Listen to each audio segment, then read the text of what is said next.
Hello, and welcome to the Clinton Presidential Center's virtual opening for our newest temporary exhibition, Cool Globes, Hot Ideas for a Cooler Planet. I'm Ben Thielemeyer, Communications and External Affairs Manager for the Clinton Foundation. The 26 globes in this exhibit are beautifully crafted works of art, each one with a different solution to reducing the impact of climate change. This is the first temporary exhibition we've been able to share with you since the Clinton Center closed in March of 2020. And although our museum remains closed for the time being, we're thrilled to showcase Cool Globes in the Clinton Presidential Park, where you and your family and friends can enjoy the exhibit safely, outside, and free of charge. After you tour Cool Globes, I encourage you to enjoy the many outdoor amenities at the Clinton Presidential Park. The beautiful historic bridge across the Arkansas River, the Bill Clark wetlands, and the trails that crisscross the Cindy Miller Island. Reflect on the legacy of human rights in the Anne Frank tree installation, and enjoy a sunny meal on the patio at 42 Bar and Table. We look forward to welcoming you back to the museum in person soon. We have a very special program for you this evening. Several of our wonderful Clinton Center volunteers will introduce you to Cool Globes. Exhibit founder Wendy Abrams will talk with some of the artists who have created globes. And to close the program, we'll meet some very special guests from the Little Rock Zoo. But first, a message from President Bill Clinton. Welcome to the Clinton Presidential Center's new special exhibit, Cool Globes, Hot Ideas for a Cooler Planet. Cool Globes is public art with a purpose, designed to raise awareness about climate change. Around the Presidential Park, you'll find 26 globes designed by different environmentally conscious artists, each of them vibrant, innovative, and engaging. Each piece presents a different solution to climate change, from protecting forests to expanding renewable energy and much, much more. And they all remind us that climate change is both a global challenge and a local one we all have the responsibility and power to solve if we work together creatively. I'd like to say a special word of thanks to the founder of Cool Globes, my longtime friend Wendy Abrams, for bringing this installation to Little Rock.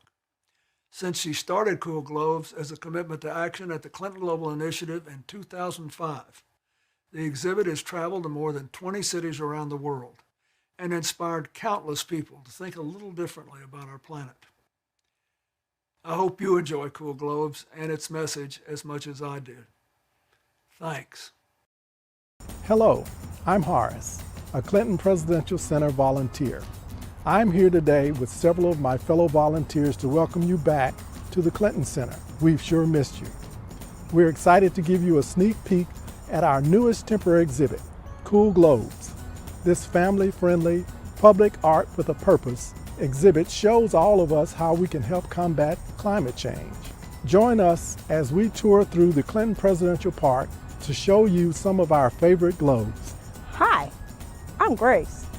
Up here on my left, we have Warm Up, Wear a Sweater by the late artist Lindsay Obermeyer. The globe was created using heavy-duty marine rope to mimic wool thread. Lindsay first painted this globe, then knitted the sweater, starting from the top, securing her stitches underneath. The globe addresses one way we can all help combat climate change by adjusting the thermostat. Just a few degrees warmer in the summer or cooler in the winter can help. By doing this, you can reduce greenhouse gases emissions. Hi, I'm Arundhati. The next globe is First We Scream, Then We Act by Nancy L. Steinmeier. The piece was inspired by Edward Munch's famous painting, The Scream, and the iconic I Want You featuring Uncle Sam. These images illustrate human nature's response to large-scale problems such as climate change, as well as determination to find solutions. Nancy is a formally trained paper artist with a sense of humor, as evidenced in her light-hearted globe design.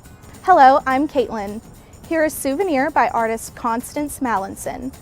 Souvenir comes from the French word to remember, and this globe reminds us that the Earth's ecosystems are worth fighting for.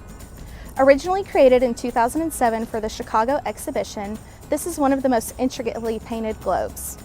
Underlying the awe-inspiring images, rendered in the technique of the old masters, is a desire to subvert comforting ideas of nature and instead to reflect the current dangers of climate change.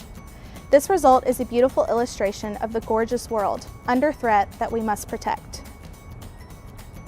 Hello, I'm Julian.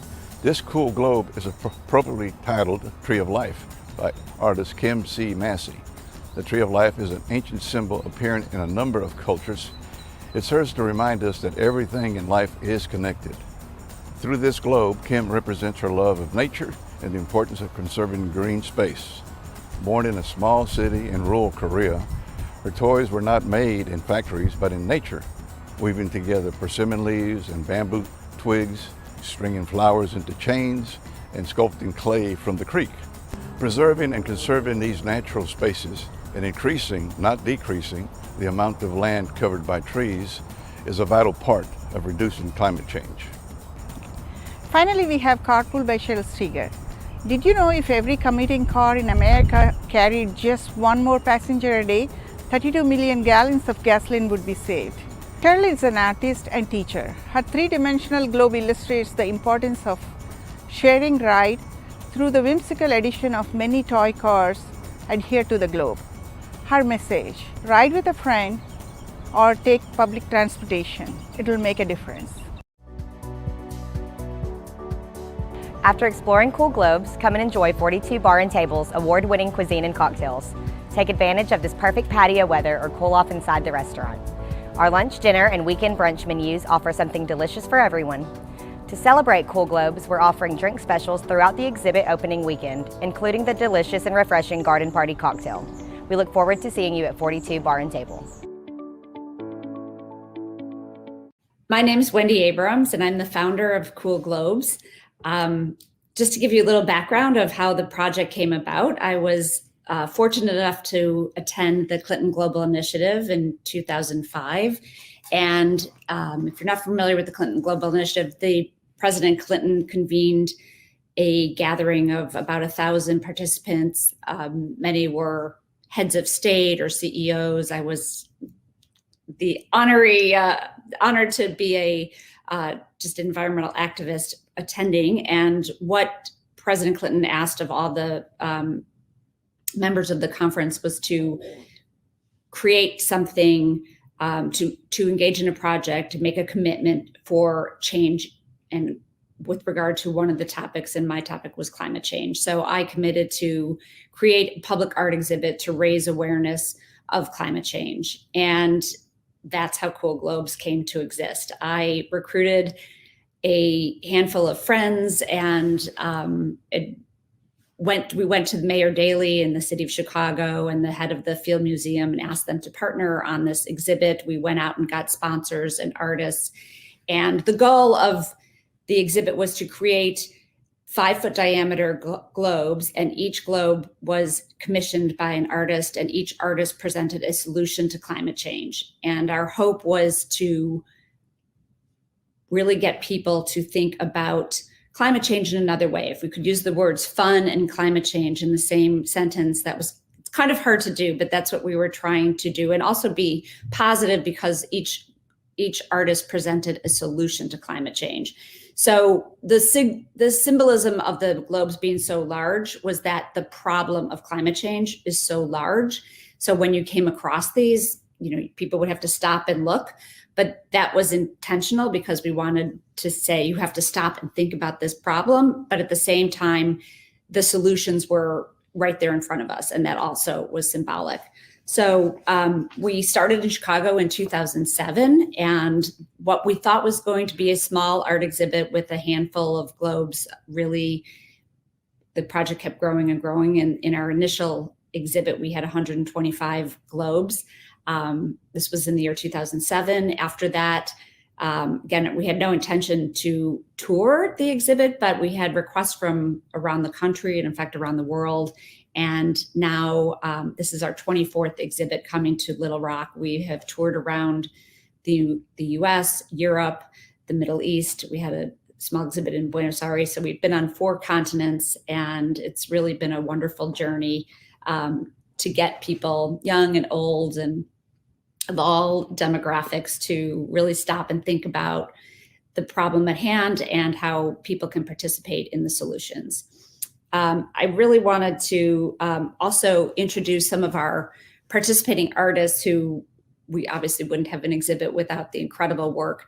Nancy Poches Bank is not only a participating artist, but she was a member of our founding advisory board and really an integral part of this whole project. And Nancy, again, not only was an artist on several globes, but also oversaw all of the artist community. And thank you so much for that. I want to also introduce Derek Clemens, was another of our fabulous artists from our original exhibit in Chicago, and his artwork has toured around the world as well. Derek, thank you for being here. And Prin Vandegrift is a local artist from Little Rock, and she is creating a new piece of art specifically for this exhibit, and we're thrilled to have you as well. Thank you so much. So with that, I'll let you introduce yourselves and tell us a little bit about the work that you did. And let's start with why you chose to be part of this project. Nancy, if you want to start. Sure.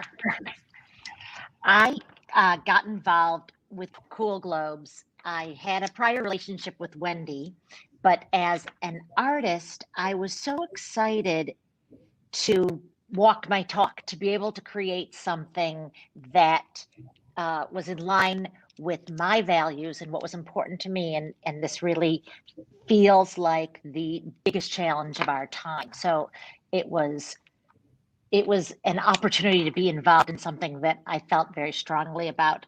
And some other opportunities where I got to meet a lot of other environmentalist artists, which was really, really nice to be part of a community. And I think the most compelling thing about it was the positivity. Before, this was like in 2007, and most of the talk about climate change at the time was very doom and gloom. And this project had such a positive orientation, that we're looking at solutions, that we want to give people ideas, and they would encounter these giant globes and be inspired to make changes in their own lives. And so I think that the biggest thing for me was the positive nature of addressing this giant problem. Thank you. Derek, what about you? Well, yes, it was really an easy transition to be a part of this. I grew up being called Nature Boy, and I really had a particular interest in the small crawlies on the ground, insects. And the thing about this whole project with Cool Globes is it was fascinating to me because it was an interesting way to address a problem that early on was really a concern. Things were changing, weather was changing. People were talking about it, even my friends, my relatives. The thing about it is I really wanted to be a part of this due to the fact that it addressed things in an artistic way as to methods that we can use in order to contribute to reducing the issues that were causing, the whole global warming issue. And it really was nice to gather with the organizational members, and they even listened to my personal suggestions.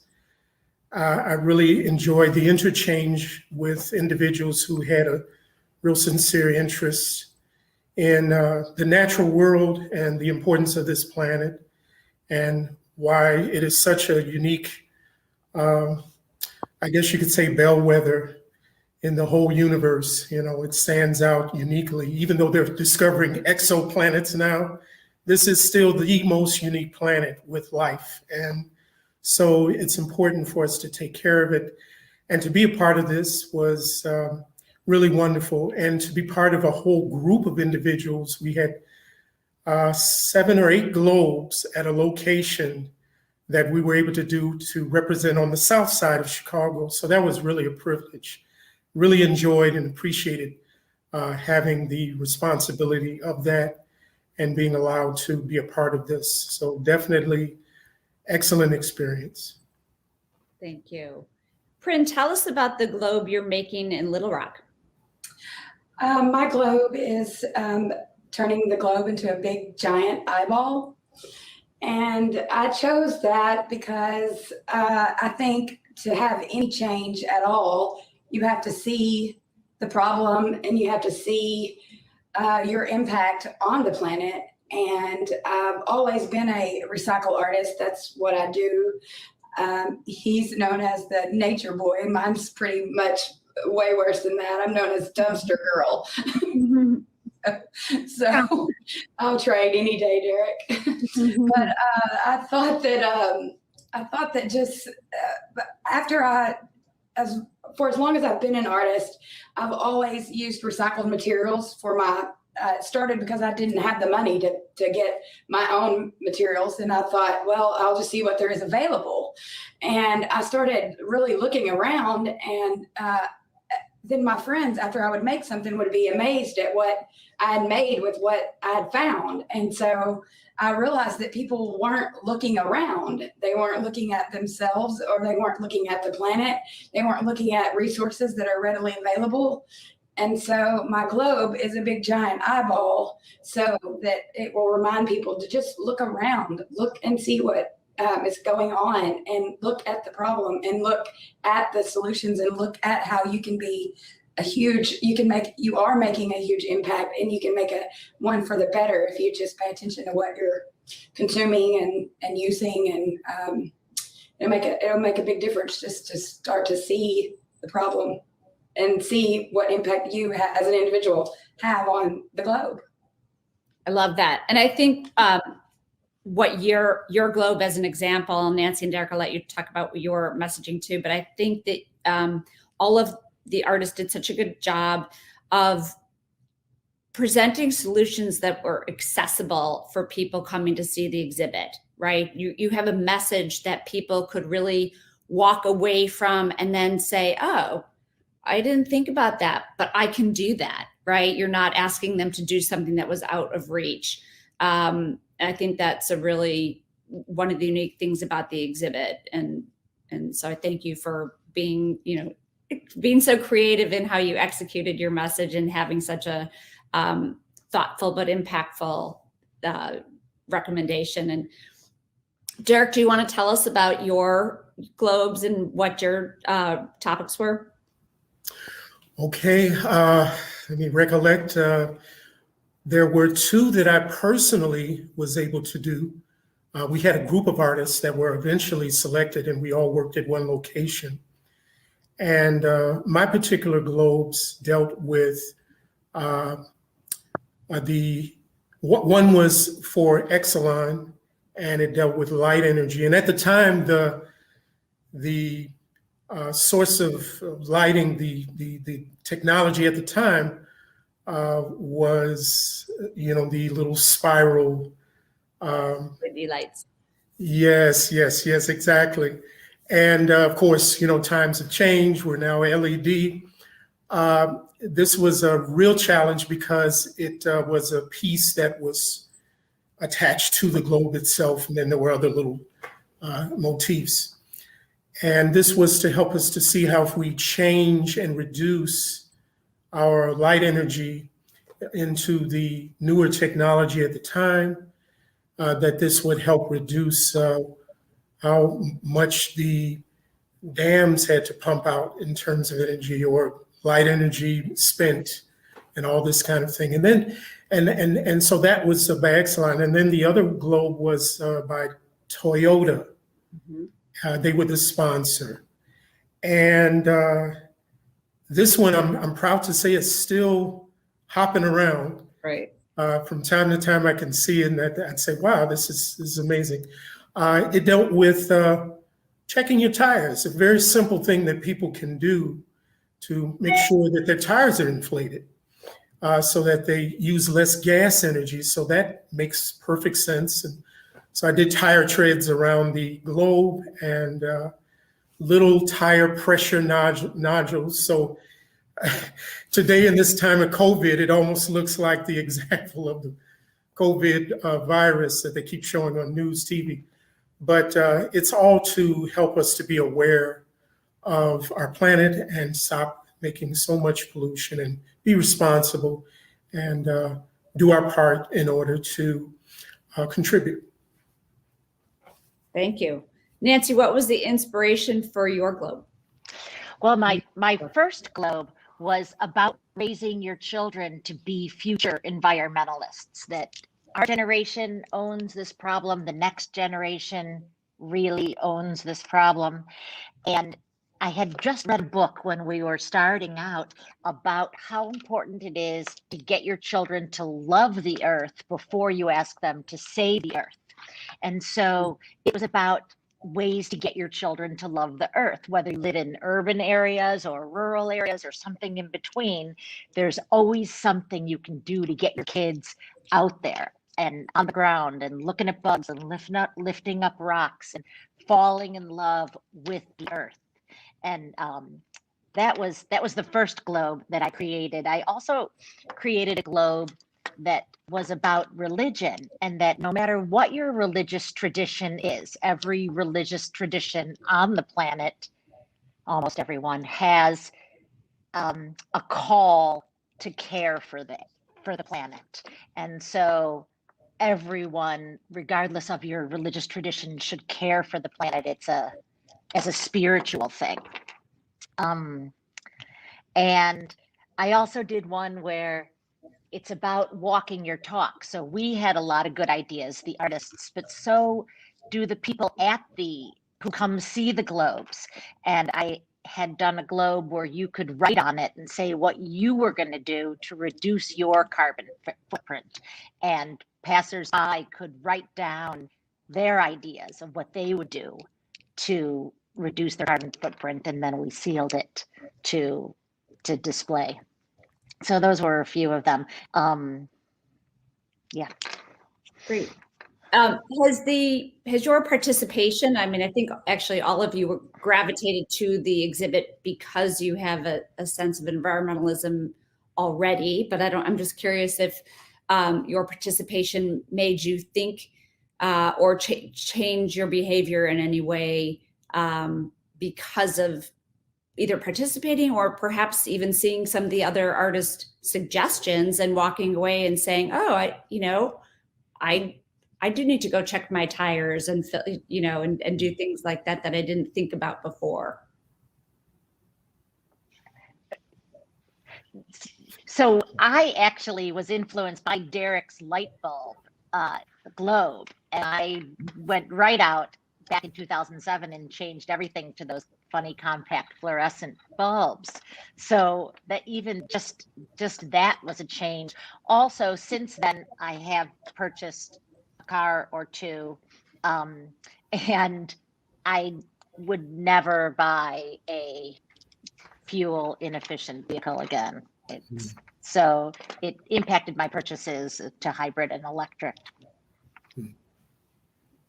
Awesome. Sheriff, you're changing the world. See, there's testimony right there.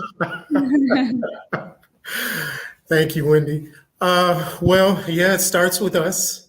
And it's interesting, my art practice, you can even see in the background, there's a cone flower. Where's my left here? And I'm actually training students in my studio to think about the natural world in their process. And this one particular artist who had the idea of the cone flower, I said, why don't you emphasize that?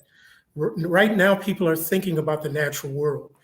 Mm-hmm. But for me, I have actually began to incorporate slag, steel, wire, and found objects from the local area where the steel mill used to be here in Chicago on the south side. And there's a place called Steelworkers Park. And so anyway, long story short, being with the Cool Globes organization caused me to think more about the sensitivity of the planet and how we can wreak havoc by not being good stewards. So I thought, wow, even in my art process, I could produce art that incorporated found object. And my customers like it, and I like it. And I think, too, it has caused me and my family to consider conserving at home. We've done a lot of, immediately we updated to the LEDs and got a new efficient water heater. So yeah, you're conscious now. It's not just something you just do because it's, this is just a glossing over or, a passing idea. This really works, and it really makes you feel good that you're doing something positive. Great. Prin, what do you hope that people will take away from not only seeing your globe, but seeing the exhibit at the Clinton Presidential Center? I really hope that they take away that they really, each individual, I feel like a lot of times as an individual, you think, what could I possibly do with this big giant planet? How am I going to make a difference? But one person can make a huge difference just by the daily things they do. I did a small little project with the kids in my neighborhood. They're always wanting to paint, and they see me outside in the yard doing all kinds of things. And I had them just save their trash for a week, just not anything dirty, but just anything that like their soda bottles, cans, any plastic, cardboard, just the wrappings from things. And then I got together with them and we just made all kinds of things with it. And they loved it so much. They most of them still send me pictures from their parents' phones and things that they have made just from the trash in there, and that they have it around their house. And this was in a neighborhood in downtown Little Rock where a lot of the kids are they don't have a lot of resources, and so they felt like they weren't able to be artists because they didn't have materials. And it showed them that they not only could make an impact on the planet, but they could be anything they wanted to be. And if they just saw things differently, it's really all about how you choose to see things. You create your own reality by the way you see the world and the way you see yourself and what you do here while you're here.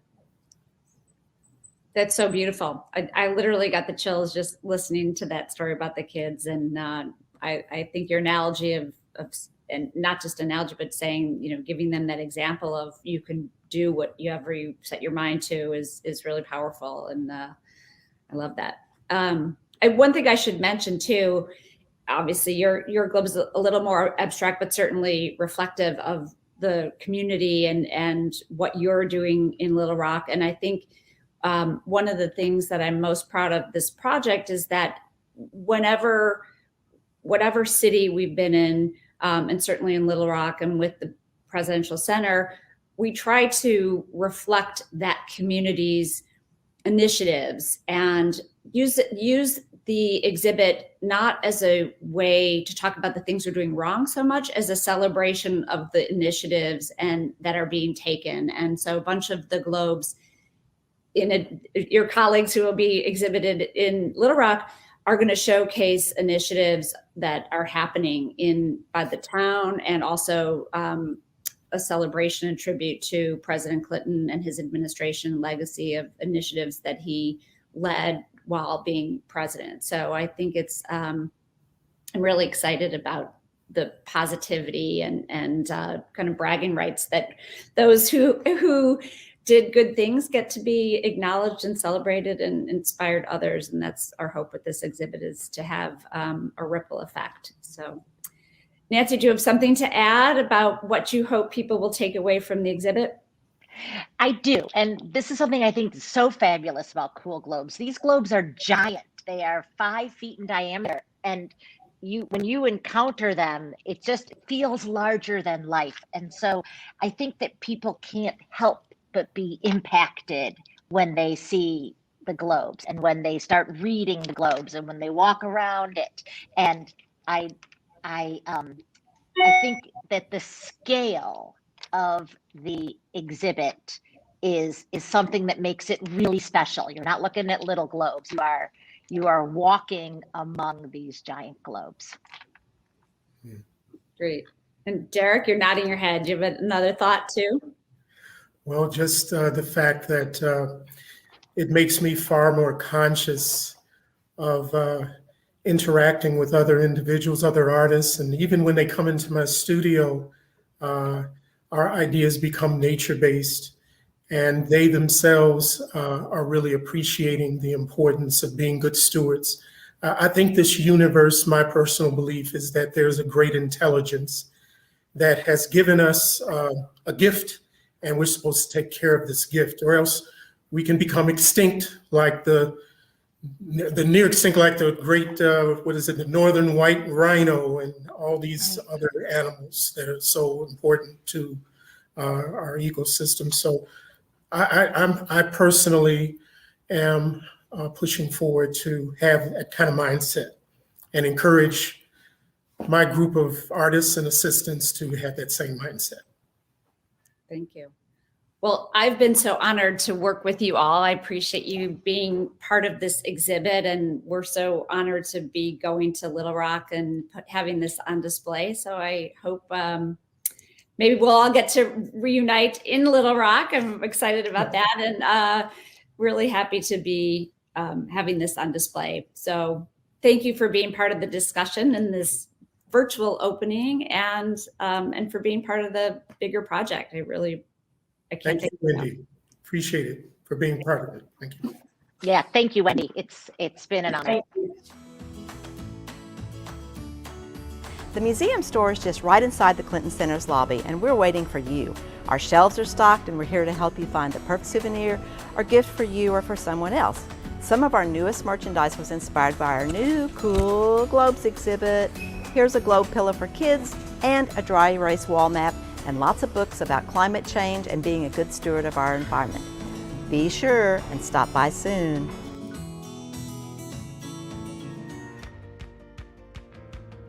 Hi, I'm Joy Matlock from the Little Rock Zoo.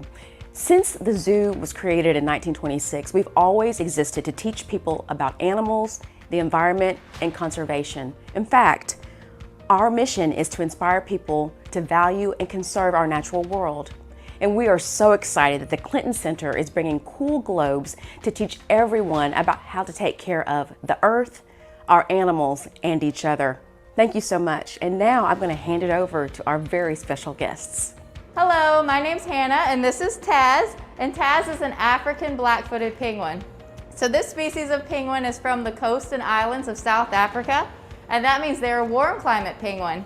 One of my favorite facts about penguins is that there are 17 kinds in the whole world, and only about a third live in the snow. So most penguins like the beach just like most people like the beach. He prefers the warm weather. So another couple of fun facts about these guys is their coloration. Their black and white coloring that they're famous for is a type of camouflage called counter shading. So if Taz was swimming in the ocean and a shark or a predator were above and looked down, his dark back blends into the ocean bottom. And if something were below and looking up, his white belly blends into the bright sunlight. So it helps him hide from predators and hide from prey. So even though this is a warm climate penguin, these guys are affected by climate change. Their main food source, fish, mainly sardines and anchovies. Fish are having to move further and further away because of the warming ocean temperatures. So to compensate for this, these penguins are having to go further and further out into the ocean to find food, which sometimes gets them in a little bit of trouble. Another thing is that unfortunately this is an endangered species. Not only climate change, but overfishing, because humans and penguins like to eat a lot of the same kinds of fish. So we humans are a lot better at catching fish than they are. So overfishing is one of their main threats. So even though this is an endangered species, there are luckily several things you guys can do if you want to help wild penguins. And that starts with just spreading awareness. So talk about Taz, talk about how important penguins and ocean ecosystems are, and help spread that message of conservation. If you're ever at the zoo and you see this blue name tag, be sure to say hi to Taz. Thanks. Hi everybody, my name is Will. I'm one of the large hoofstock keepers here at the Little Rock Zoo. Today with us we have a couple of special guests. We have Babe and Zina. Babe is going to be the biggest elephant that is right behind me. She is actually the biggest elephant we have here at the Little Rock Zoo. She is about 12,000 pounds, but she is also the youngest elephant we have at 46 years old. The elephant that is with her, Zina, she is actually the oldest elephant we have at 62 years old and weighs about 6,000 pounds. We have one other elephant here at the Little Rock Zoo. Her name is Sophie. She is our middle child. She's about 52 years old and weighs about 8,000 pounds. We are here to talk about climate change and how this affects elephants. With the higher temperatures, it really reduces the amount of rainfall, which really affects their jungles. All the clear cutting that is being done over there. Clear cutting really destroys their habitats and makes it difficult for these elephants to migrate and change territories. When we lose those trees and we lose their habitat, it makes a lot of things difficult for them, like finding mates to breed, finding food to eat, finding different territories. When a lot of the clear cutting is happening, it is also raising the temperatures, and we're getting a lot less rainfall as well. And these guys are so used to a tropical climate that when they have lower rainfall, that means less vegetation for them to eat. And when we clear cut, that's also, again, less vegetation for them to eat. So they end up either having to travel more to try to find appropriate amounts of food. And when they are traveling more and outside of their normal migration routes, that they're meeting less and less other elephants. And when they're meeting less elephants, that affects breeding habits. Climate change with the higher temperatures and less tree growth and less food, it's a cascading effect. We definitely need to be paying attention to that, because not only is climate change going to affect us, but it's going to affect them as well. So I hope you guys have a wonderful day. And again, thank you for hanging out with me and my girls. You guys have a good day. Hi guys, I am Catherine. I'm one of the Great Ape Keepers here at Little Rock Zoo. I am sitting outside our Bornean orangutan exhibit. We have 3 orangutans here at Little Rock Zoo. Right in front of me is Bandar, this is our male, and behind him is our mom and baby, Barani, who is 16, and then her little baby that is 2 years old. You can tell they look very different. Males and females have what's called sexual dimorphism. Males are about twice the size of the females. You'll see he has big old cheek pads and a big old air sac. So they look very different. They have that very big size that help make them look really big, helps them, the big cheek pads are helped to project his long call. Bornean orangutans are really smart. They are very good tool users. They're incredible to work with just because of that intelligence. They are from the islands of Borneo and Sumatra, these guys specifically, Bornean orangutans, but they do live up in the treetops, and they are losing a lot of their forests. These guys are considered critically endangered, and a lot of it is because they're losing so much habitat. One of the biggest impacts right now is they're losing their forest, and climate change has played a big role in that. They have lost a lot of the rainfall that they typically get. They are clearing a lot of the forests by burning a lot of the forests to clear for palm oil plantations. And when they don't have as much rain, those fires are really taking over. And so we do want to all play a part to help kind of protect these guys in the wild. Climate change has a negative impact on animals and their habitats. At the Little Rock Zoo, we are committed to animal conservation. And there's something that all of us can do. The Cool Globes exhibit at the Clinton Presidential Center has some of those very ways that you can impact climate change. Check it out today. Thanks for joining us. You can see all 26 Cool Globes in the Clinton Presidential Park starting May the 22nd. We can't wait to see you.